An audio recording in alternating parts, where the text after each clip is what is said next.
K E Prabhakar గారికి ఉప ముఖ్యమంత్రి ఇచ్చి కృష్ణమూర్తి గారికి ఉప ముఖ్యమంత్రి ఇచ్చి రెవెన్యూ శాఖ ఇచ్చారు. అలాగే పరంపర మన పితాని సత్యనారాయణ గారికి మంత్రి ఇచ్చారు.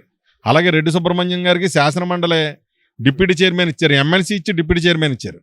అలాగే ఇప్పుడు యువనాయకులు మన వాసంజేడి సుభాష్ గారికి మళ్ళా తూర్పుగోదావరి జిల్లాలో మొట్టమొదటిసారి సెట్టుబల్జీలకు అవకాశం ఇచ్చి ఈ మంత్రివర్గంలో తీసుకున్నందుకు నిజంగా చంద్రబాబు నాయుడు గారికి మేము ఎప్పుడూ కూడా రుణపడి ఉంటామని చెప్పి మరొకసారి తెలుపుకుంటూ, ఎందుకంటే ప్రభుత్వాలు ఎన్నో వస్తాయి పోతుంటాయి, కానీ గుర్తుండిపోయి గీత కులాలని గుర్తుండిపోయే ఈ 10% రిజర్వేషన్ ముందు మొదలుపెట్టింది తెలుగుదేశం పార్టీ.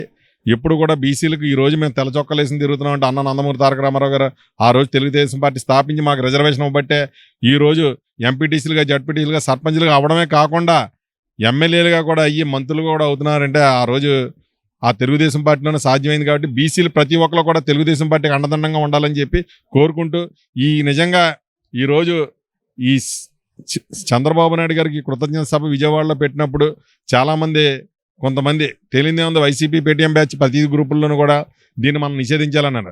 అసలు మీకు ఆ జన సందర్భం నిజంగా జనాలు మీ పక్కన ఉంటే మనం మీకు 11 సీట్లకి ఎందుకు మిమ్మల్ని ఆపుతారో మీరు గుర్తు తెచ్చుకోవాలి. ఎందుకంటే తెలుగుదేశం పార్టీకి ఎప్పుడు కూడా గీత కులాలు అండగా ఉంటాయి. దాన్ని మేము ఖచ్చితంగా చెప్తున్నాము. మీరు ఏం పెట్టినా ఈ 11 కూడా ఇంకా రాబోయే రోజుల్లో జీరో అవ్వకుండా చూసుకోవాలని చెప్పి వైసీపీ పేటీఎం బ్యాచ్కి నేను మరీ కోరుతూ సెలవు తీసుకుంటున్నాను. నెంబర్ 1 ఓటీటీని ప్లే స్టోర్ లేదా యాప్ స్టోర్లో డౌన్లోడ్ చేసుకోండి.